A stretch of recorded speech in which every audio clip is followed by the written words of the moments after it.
현타라는 말을 아세요?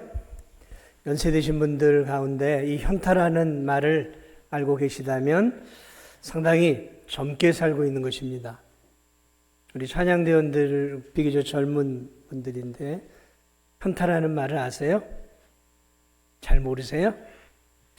현타라는 말은 줄임말이죠. 현실 자각 타임의 줄임말입니다. 요즘은 하도 줄임말을 많이 쓰잖아요. 현실 자각 타임. 몽상이나 헛된 꿈에 빠져 있다가 자신의 힘겹고 어떤 버거운 현실을 깨닫게 되어질 때, 그때 젊은 사람들이 현타가 왔다 이렇게 얘기를 해요. 그러니까 현실을 인식하게 되었다라는 것이죠. 자주 섞인 말이에요. 오늘 이 본문에 한 젊은이가 현타가 찾아옵니다. 꿈속에 살고 있는 것처럼 망상 속에 살고 있었던 한 젊은이가 마침내 현실을 자각하는 시간을 갖게 되어집니다. 이 둘째 아들, 아버지를 허랑방탕하게 살았죠. 주신 젊음, 건강, 재산 다 낭비하며 살았어요. 그리고 다 탕진하게 되어지죠. 설상가상으로 그 나라의 흉년이 겹쳐지면서 이 둘째 아들은 하루아침에 거짓 신세가 되어집니다. 결국 생존을 위해 남의 집 머슴으로 들어가요. 그런데 주인이 시키는 일이 무엇이었냐면 그 집안에 돼지를 키우는 일을 시킵니다. 유대인들은 돼지를 극혐합니다. 지금도 돼지고기 먹지 않아요. 그럼 어떻게 하겠어요? 생존을 위해서 돼지를 쳐야 되겠죠. 그리고 이 돼지를 치면서 꿀꿀거리며 먹고 있는 이 돼지, 배부르게 먹고 있는 돼지를 보면서 그 돼지의 먹이라도 내가 좀 배가 부르게 좀 먹으면 좋겠다라는 그런 비참한 자기 자신을 드디어 깨닫게 되어지는 거죠.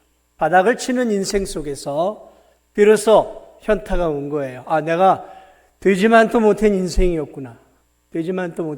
돼지가 꿀꿀거리고 먹고 있는 저 음식이라도 내가 배부르게 먹으면 좋겠다라고 생각하는, 저 돼지를 섬기고 있는 자신의 한량없이 초라하기 짝이 없는 자신의 인생을 직면하게 되는 거죠.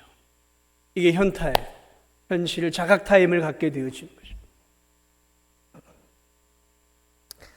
오늘 보면은 둘째 아들이 스스로 돌이켜라고 이야기합니다. 17절에 이에 스스로 돌이켜 돼지치는 인생으로 전락한 뒤에서야 그가 비로소 스스로 돌이켰다라고 말하고 있는데, 이 스스로 돌이켰다라는 말을 조금 더 쉽게 표현을 한다면 드디어 정신을 차렸다라는 말이에요.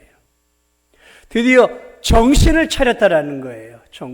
제정신으로 돌아왔다라는 거예요. 미쳤다 그런 의미가 아니라 정신없이 자기 자신을 인식하지 못한 채 살다가 정신을 차리고 비로소 자기 존재를 자기가 직면하는 거예요. 이 심리학적 용어는 직면이라고 합니다. 자기가 자기 자신을 두 눈 똑바로 뜨고 제대로 보는 거예요. 아버지의 재산은 넉넉했어요. 그냥 허랑방탕하게 사용할 때 그는 정신을 차리지 못했어요. 물질이 계속 자기에게 있을 거라고 착각을 했어요. 먹고 마실 때, 즐길 때는 친구들이 파리떼처럼 꼬였겠죠. 주변에 많이 몰려들었을 거예요. 둘째 아들은 자신의 인생이 성공한 인생처럼 느껴졌어요. 오늘날로 말하면 최고의 포르쉐나 이런 차를 탁 몰고 다니면서 최고의 술집을 다니면서 친구들과 함께 브라보 하면서 마시고 그 저녁의 시간들을, 황홀한 시간들을 보냈던 것이죠. 자신은 인생을 멋지게 살고 있다라고 생각을 했어요. 내 인생은 멋진 인생이야. 스스로가 스스로를 그렇게 생각했어요. 돈을 펑펑 사용하는 그의 곁에 누가 있겠습니까? 기회주의자들이 있는 것이죠. 돈 있는 사람의 둘째 아들의 떡고물을 어떻게 해서든지 먹고자 하는 그런 자들이 비위를 맞추고 있었겠죠.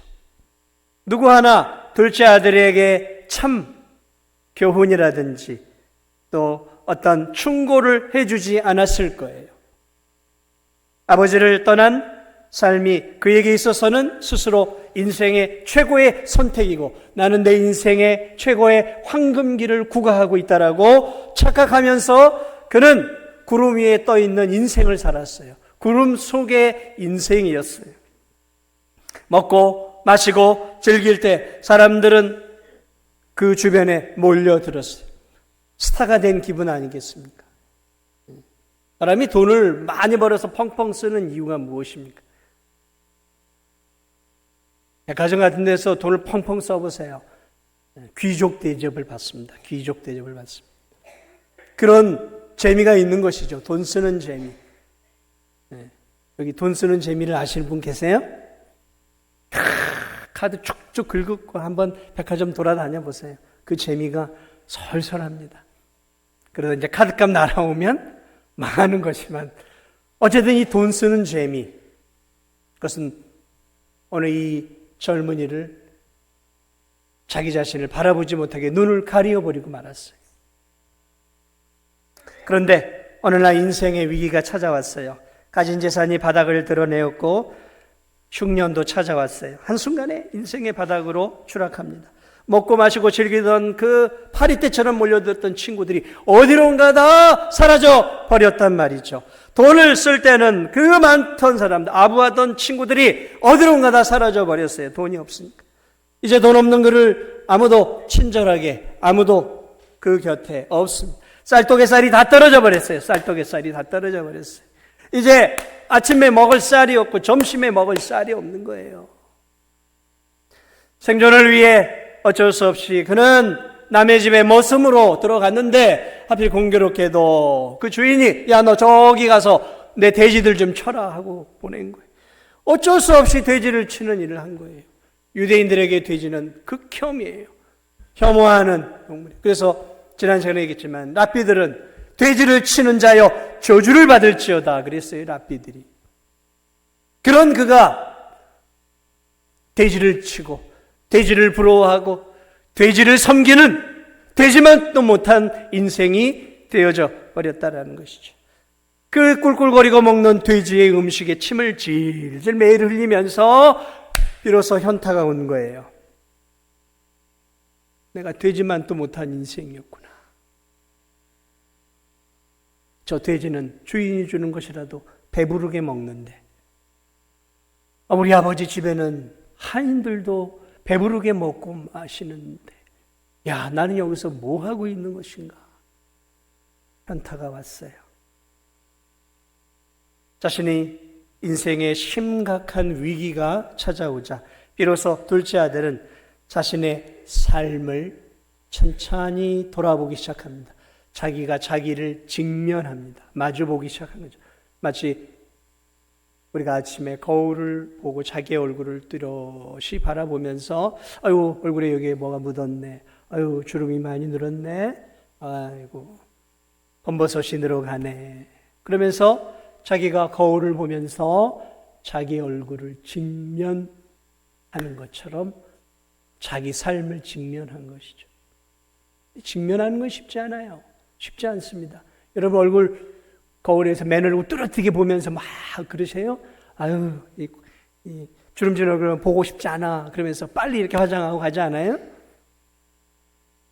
직면하는 것은 쉬운 일이 아니에요. 쉽지 않습니다. 그런데 위기가 찾아오니까 직면하게 되죠.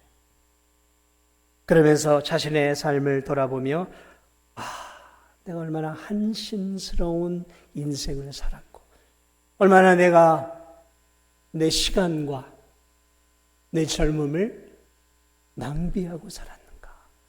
아버지께서 주신 그 생명 같은 아버지의 생명 같은 아버지의 젊음과 아버지의 피땀이 들어있는 이 생명 같은 이 물질을 내가 허랑방탕하게 낭비하는 인생을 살았구나. 비로소 자기 자신을 찬찬하게 보면서 자신의 초라한 몰골을 바라보기 시작합니다. 잘못 살았구나.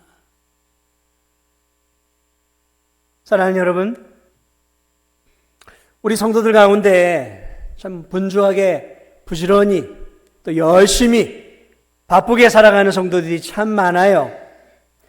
그래서 평일에 낮에는 이 교회에서 얼굴을 볼 수 없는 성도들이 많아요. 참 바쁘게 살아요. 연세가 드셔도 돈 버느라고 다들 많이 그냥 정신없이 살아요. 바쁘게 사는 거 나쁘지 않습니다. 그런데 바쁘게 이렇게 살아가는 삶, 이런 삶을 살다 보면 문제가 생기기 시작합니다. 어떤 문제냐면 오늘 이 둘째 아들처럼 내 인생이 내가 원하는 직장에 들어가서 열심히 땀 흘려 일해요.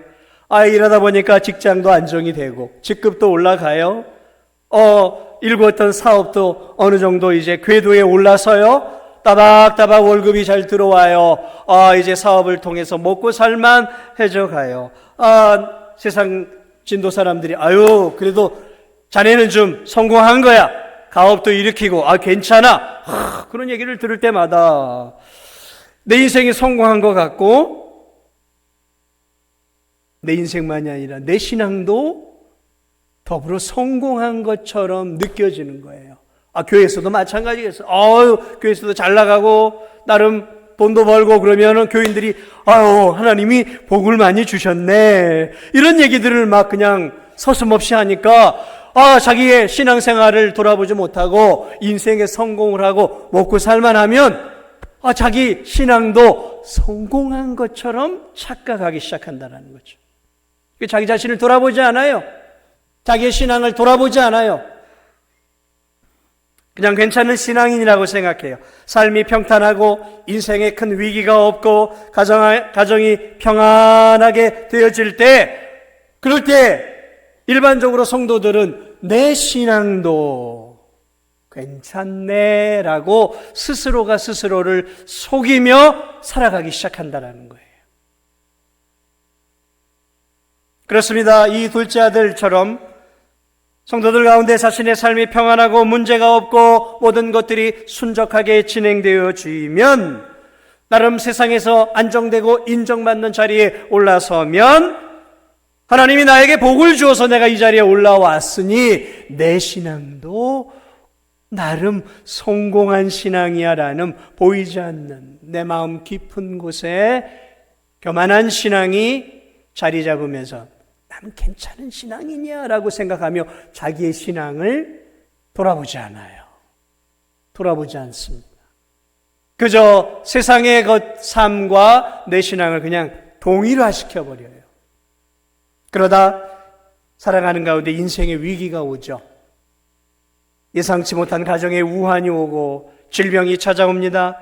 개인의 삶에 파탄이 오기 시작하고 큰 어려움들로 인해서 폭삭 주저앉는 어려운 일들이 우리의 삶 속에 찾아온단 말이죠. 해결할 수 없는 인생의 어려움들이 찾아와서 도무지 누군가의 도움으로 해결할 수 없는 인생의 위기와 절망의 벼랑 끝에 설 때 비로소 성도들이 뭘 하기 시작하냐면 그때 현타가 와요. 그러면서 자기 자신을 보기 시작하죠. 그때 비로소 이제 자기를 보는 거예요. 그 전까지는 자신의 신앙을 잘 보지 않아요.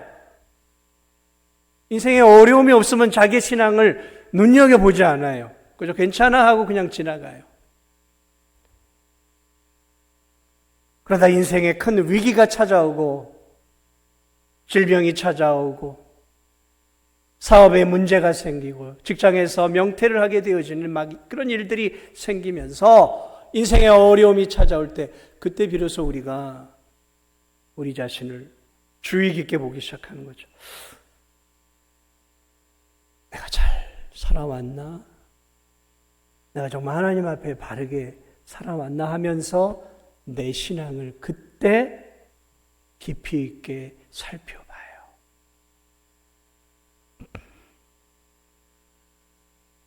사랑하는 여러분, 우리 인생의 위기, 어려움, 때론 시련, 이런 것들이 찾아올 때 종종 우리는 그렇게 생각해요.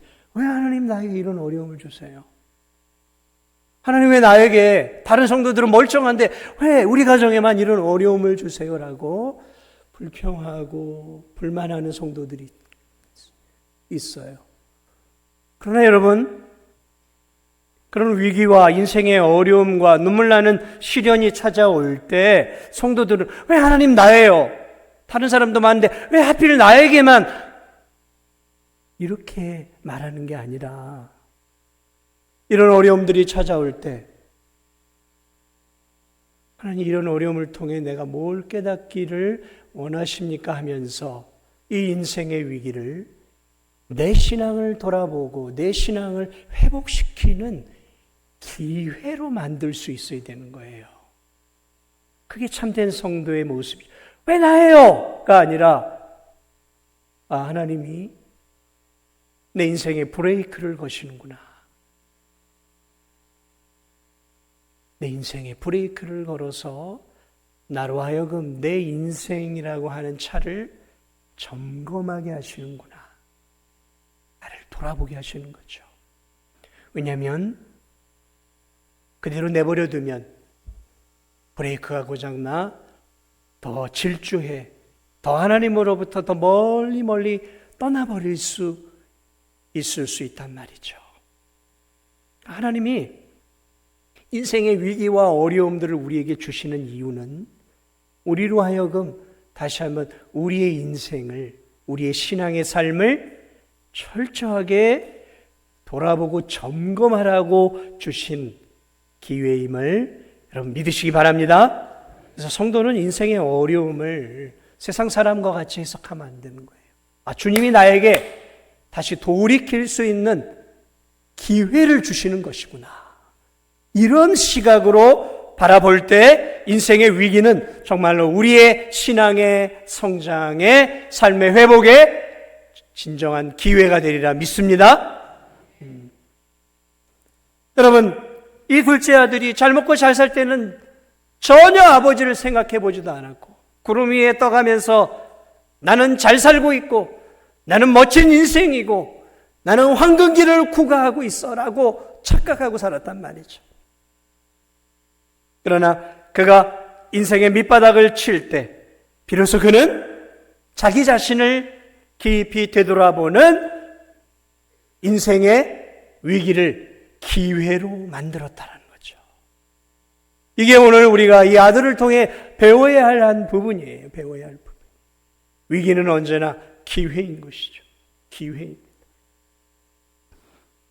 여러분, 오늘 이 둘째 아들을 보십시오. 자기 자신이 멈출 수 없으니까 하나님이 어떻게 보면 멈추게 하신 거예요. 그래 자기 자신을 돌아보기 시작합니다.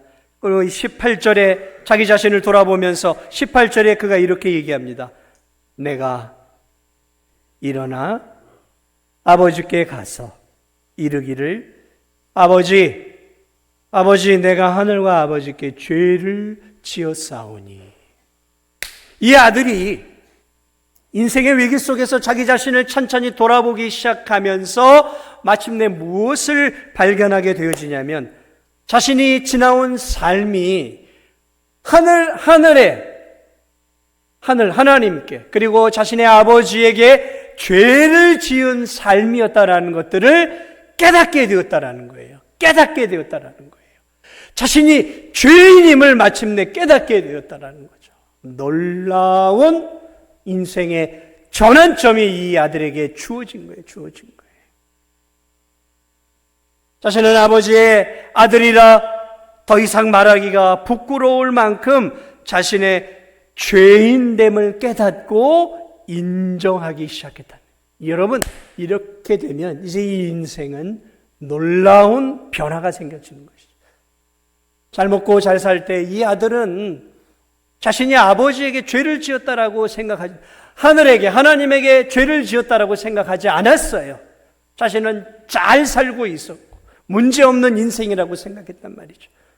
그런데 인생의 위기가 찾아오면서 천천히 자기의 인생을 되돌아보니까 자기의 인생이 낭비하는 인생이었고 자기가 하나님과 아버지에게 아버지를 모욕하고 아버지로부터 멀어져 있는 아주 못난 인생이었다라는 것들을 깊이 깨닫게 되어진 것이죠. 이것을 후회하는 인생이라고 하는 거예요. 후회하는 거예요. 후회. 자신의 삶을 후회하는 거죠. 마음 깊이 자신의 인생을 후회하는 것이죠. 사랑하는 여러분, 인생의 우리 성도들 가운데에도 어려움들이 찾아오게 되어지죠. 이러한 어려움들이 찾아와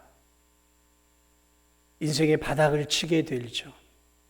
인생의 바닥을 치게 되면서 우리가 뭘 하게 되어집니까? 우리 자신을 돌아보죠. 그리고 기도하게 되어지죠. 기도하며 우리 자신을 깊이 돌아보며 깨닫기 시작하는 거죠. 내가 참 하나님 말씀대로 못 살았구나. 내가 하나님께로부터 멀어지는 인생이었구나. 그리고 때로는 기도하는 가운데 가슴을 치며 눈물을 흘려 하나님 앞에 용서를 구하죠. 하나님, 내가 엉망으로 살았습니다. 하나님 자녀처럼 산다고 살았는데 하나님이 내게 은혜도 주시고 먹을 것도 주시고 직장도 주시고 안정된 가정도 주시고 하나님께서 나에게 이런 놀라운 은혜를 주셨는데 하나님 그 은혜에 내가 감사하지 못하고 마치 내가 벌어서 내가 이렇게 성공한 것처럼 하나님 내가 이렇게 살았습니다 하고 때때로 우리가 인생의 위기 속에서 하나님께 나와 눈물 콧물 흘리며 회개하고 저렇게 하나님 앞에 우리가 기도하게 되어지죠. 근데 그렇게 눈물 콧물 흘리고 가슴을 치며 하나님 앞에 죄인됨을 고백하는 그 인생들을 보면 대개 어떤 인생들이냐면 어려움을 당한 분들이에요. 대개, 모두가 그렇지는 않지만 대개 그래요. 대개 인생의 어려움을 겪고 바닥을 치고 그때 비로소 자기를 하나님의 말씀이라는 거울 앞에 되돌아보니까 내가 형편없이 살았던 거예요. 내가 잘 살고 있었던 게 아니었던 거죠. 잘 살고 있는 게 아니라 사실은 하나님으로부터 점점 멀어지고 있었던 거예요. 기도의 생활도 멀어지고 있었고 말씀을 보는 생활도 멀어지고 있었고 하나님의 음성에 귀를 기울이는 시간도 멀어지고 있었던 거예요. 그런데 그냥 내 주변에 내 환경, 잘 나가는 내 삶을 보면서 내 신앙도 괜찮은 거라고 착각하고 살아가고 있었던 거예요. 그런데 이런 게 와장창창 깨지고 나니까 비로소 자기 자신이 보이기 시작한 것이죠. 사랑하는 여러분, 그렇습니다. 때때로 우리의 모습이 그래요. 우리의 모습이 그래요. 이 둘째 아들처럼 깨지고 상하고 망하고 주저앉는 바닥을 치는 인생이 되어서 그때 비로소 하나님 앞에 나와. 그래도 감사한 거죠. 그렇게라도 내가 하나님 없이 질주하는 지옥을 향해 질주하는 인생이 아니라 그래도 하나님이 거기서 브레이크를 걸어주셔서 다시 내가 내 자신을 되돌아보고 내 신앙을 되돌아보고 가슴을 치고 후회하고 눈물을 흘리며 하나님 내가 잘못 살았습니다 하고 하나님 앞에 용서를 구하는 인생, 복된 인생이죠. 복된 인생. 그러나 여러분, 오늘 이 본문이 여기서 멈추지 않고 있다는 거예요. 여기서 이 아들이 한 단계 더 나아가기 시작합니다. 가슴을 후벼 파는 아픔을 느끼고 자신이 죄인됨을 깨달은 이 아들이 했던 선택이 무엇이냐면, 그래, 내 아버지 집에는 하인들도 배가 터지도록 먹지. 아버지는 사랑이 많으신 분이시지. 그래, 내가 죄를 많이 지어 아버지 아들이라 불릴 자격이 없지만 그래도 내가 가면 아버지는 나를 받아주시고 나를 품꾼의 하나 정도는 삼아 주실 거야. 그러면서 이 아들이 뭘 하기 시작하냐면 보따리를 싸기 시작합니다. 먼 나라에서 살던 짐이 얼마나 있었겠어요. 그냥 보따리를 주섬주섬 싸기 시작합니다. 돌아가자. 아버지께로 가자. 아버지께로. 오늘 이 본문 18절에 보니까 내가 일어나 아버지께 가서 이르기를 아버지 내가 하늘과 아버지께 죄를 지었사오니 아버지께 나가서 지금부터는 아버지의 아들이라 일컬음을 감당하지 못하겠나이다. 나를 품꾼의 하나로 보소서 하리라 하고 20절 보니까 이에 일어나서 아버지께로 돌아가니라. 이게 중요한 거예요. 이게 중요한 거예요. 눈물 콧물 흘리면서 내가 아버지께 죄를 지었구나. 하나님 잘못했습니다. 아버지 잘못했습니다라고 눈물 콧물을 흘리는 것에서 멈추는 것이에요. 오늘 이 아들은 자신의 인생이 잘못된 인생임을 깨달았어요. 아버지를 떠난 인생 자체가 이게 잘못된 인생임을 깨닫고 이제 보따리를 싸기 시작합니다. 그리고 보따리를 메고 이제 그 아버지를 떠나 허랑방탕하게 살았던 자기 마음대로 살았던 인생을 청산하고 보따리를 메고 이제 아버지를 향해 가기 시작합니다. 아버지를 향해 가기 시작하는 거예요. 아버지께로 돌아가는 것이죠. 여러분 이것이 무엇일까요? 이게 회개입니다. 이게 기독교 신앙의 회개 정수를 보여주는 이러한 비유예요. 회개가 무엇인가를 우리에게 분명하게 보여주는 것이죠. 우리가 인생의 위기를 겪어요. 그리고 우리가 우리 자신을 되돌아봅니다. 그리고 우리 자신의 죄악을 깨달아요. 그리고 기도하기 시작합니다. 하나님, 내가 잘못했어요. 이렇게 산 거 내가 잘못했어요. 내가 하나님 말씀대로 살지 못해. 눈물 콧물 흘리는 거 좋아요. 그러나 그게 회개가 아니에요, 여러분. 눈물 콧물 다 흘리고 하나님 용서해 주세요 하고 기도하는 것은 회개가 아니라 후회하는 거예요. 후회하는 거예요.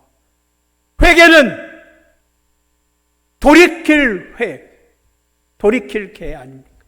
회개는 무엇이냐면 인생의 잘못된 삶에서 방향을 바꾸어 올바른 방향을 향해 걸어 나가는 것이 회개예요. 근데 우리는 하나님 앞에 말씀을 듣고 잘못된 삶을 사는 것을 깨닫고 눈물 콧물을 흘리면서 기도하는 것을 거기까지를 회개라고 생각을 해요. 그래서 부흥회 때 무슨 말씀 상영회 때 말씀을 듣고 자기의 죄를 깨달아요. 거룩한 주일날 이 말씀을 듣고 내가 잘못된 삶을 살았구나. 내가 하나님께로부터 멀어진 삶을 살았구나 깨닫고 눈물을 흘리며 주여 내가 잘못 살았습니다. 용서하여 주시옵소서. 내가 다시는 거짓말하지 않겠습니다. 하나님 내가 다시는 주의를 범하지 않겠습니다. 용서하여 주옵소서. 예수님의 이름으로 기도합니다. 아멘. 그렇게 기도했어요. 그리고 직장생활하면서 또 거짓말해요. 그 주에 또 거짓말을 해요. 그리고 이 바빠요. 주일날 보니까 일이 많고 또 경조사가 많아요. 주님 다음 주부터 내가 잘 지키겠습니다. 또 주일을 범해요. 그리고 그 다음 주에 말씀을 들으면서 또 눈물을 흘려요. 주여 내가 주일을 지키지 못했습니다. 주여 내가 헌금 생활을 잘못했습니다. 주여 내가 영혼 구원에 무심했습니다. 내가 전도하며 살겠습니다. 주여 용서하여 주옵소서. 아버지 그냥 수건이 젖도록 콧물을 다 쏟아요. 그리고 한 주를 살면서 또 거짓말해요. 여러분 이건 회개가 아닙니다. 착각하지 마세요. 회개가 아니에요. 눈물 콧물을 쏟는 것은 뭐라고요? 후회입니다. 따라하겠습니다. 후회예요.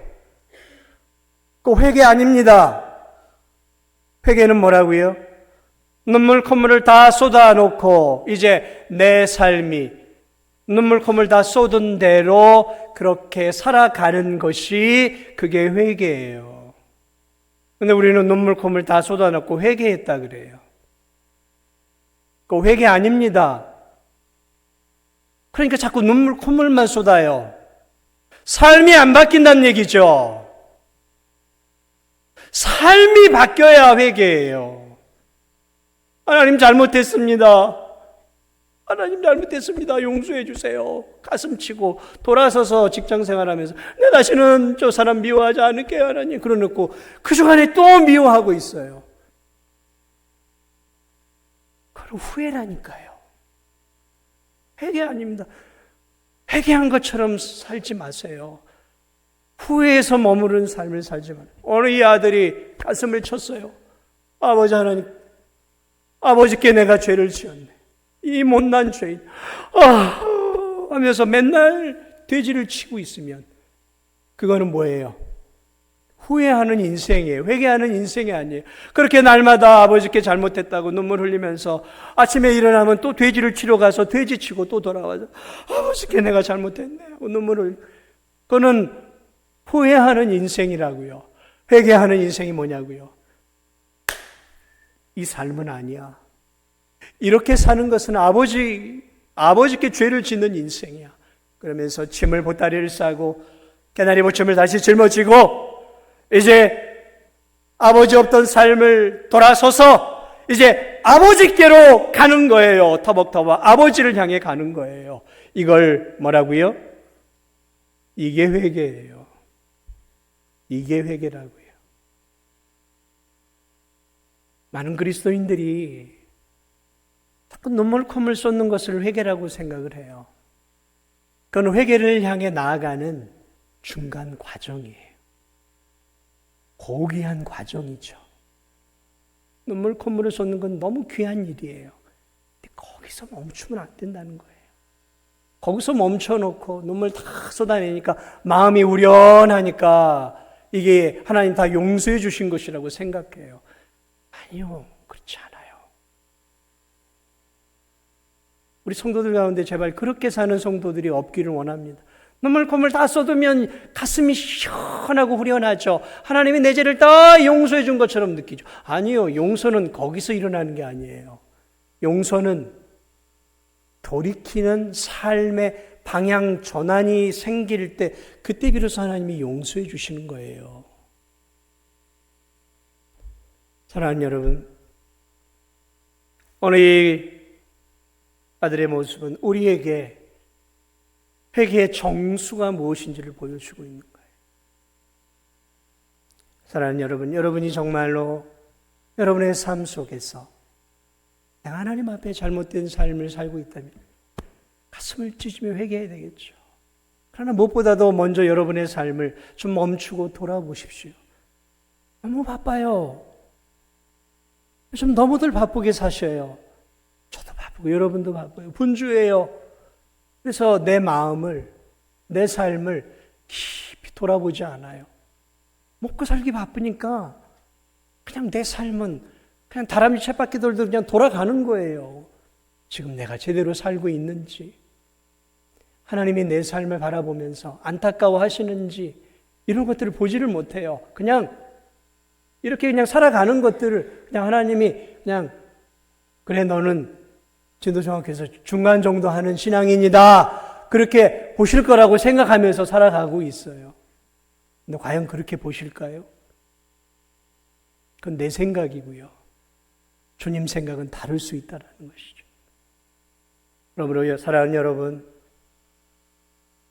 일이 많아서 바쁜 것은 좋아요. 그러나 너무 분주해서 하나님 말씀 앞에 나 자신을 직면하고 내 신앙을 깊이 성찰하는 이 시간을 여러분 꼭 가지시기 바랍니다. 그렇지 않으면 더 큰 어려움들이 우리에게 찾아올 수 있어요. 오늘 이 아들이 어디를 향해 간다고요? 내가 일어나 18절에 아버지께로 가겠다라고 합니다. 아버지께로. 그리고 20절을 향해 아버지께로 가요. 아버지께로. 여러분, 이 아들이 어디를 향해 간다고요? 아버지께로. 아버지의 집을 향해 가는 게 아니라 아버지께로 가고 있어요. 아버지께. 아버지의 집을 향해 가는 게 아니라 어디를 향해 간다고요? 아버지께로요. 성도들은 아버지의 집인 이 교회에 들어오면 하나님이 만족하고 계신 것이라고 생각을 해요. 아버지의 집인 이 교회 안에 들어오고 이 교회에서 예배를 드리면 하나님이 만족하실 거라고 생각해요. 아니요. 우린 아버지의 집에 이 교회에 들어오는 것으로 만족해서는 안 돼요. 우리는 언제나 아버지의 집이 아니라 아버지를 향해 가야 돼요. 아버지를 향해. 교회 예배를 드린다고 하나님이 됐어 너는 그 정도면 됐어 잘했어 주일날 교회에 내 집에 왔으니까 오케이 아니요. 아버지의 집에 들어오는 게 아니라 아버지의 집에 들어와서도 아버지를 향해 우리의 마음이 가 있어야 되는 거예요. 아버지에게 마음이 가 있어야 돼요. 아버지에게. 사랑하는 여러분, 부탁을 드립니다. 아버지의 집에 들어와 있어도 여전히 탕자들이 있어요. 아버지의 교회 안에서 아버지의 집에서 예배를 드리고 함께 신앙생활하지만 마음과 다스림은 아버지로부터 멀리 떨어져 있는 아들이 있어요. 아버지의 집에 있지만 여전히 탕자들이 있다고요. 마음은 아버지께로부터 멀어져 있어요.